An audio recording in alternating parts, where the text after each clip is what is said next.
In 1850, Nietzsche, aged 13, quiet but prodigiously academic, won a scholarship here to one of the most prestigious boarding schools in Germany. A former Cistercian abbey, Pforte would be the place that nourished many of Nietzsche's philosophical interests.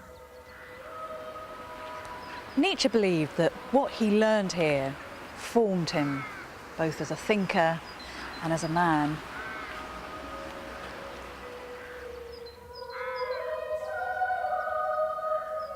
Do we have any indication of what kind of a student he was? Whether he was good, whether he was happy here? Yes, we know, because we have his school report here. You see here? That is brilliant. I never thought I'd see Nietzsche's school report. It is. And there is Friedrich Wilhelm Nietzsche. Absolutely.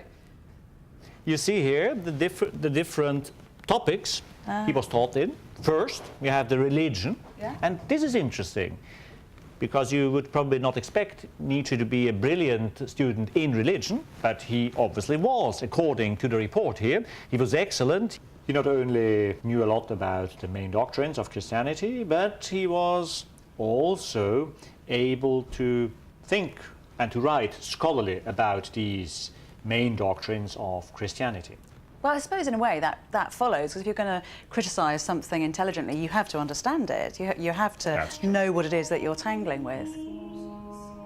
Christianity is important, but on the other hand, the other pillar is the antiquity. Latin and Greek, isn't it? Yes, right here? that's Latin and that's Greek. Yeah. And these two topics played an eminent role here, because this school here was really based on this classical tradition. And here, Nietzsche's interest in the Greeks particularly grew. I'm slightly worried by French, where there's only one line. Yes, generally sufficient.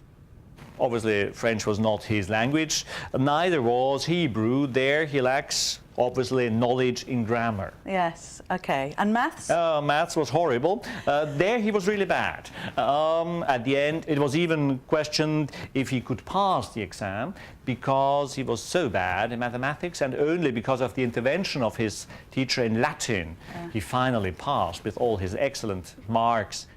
And what's the general ethos of the school here? Because if it's basing itself on classical teaching, that's a lot about competition and striving and absolutely doing the best you humanly can. Yes, that's a good description, I think, because this school was really focused on excellence, was focused on building an elite.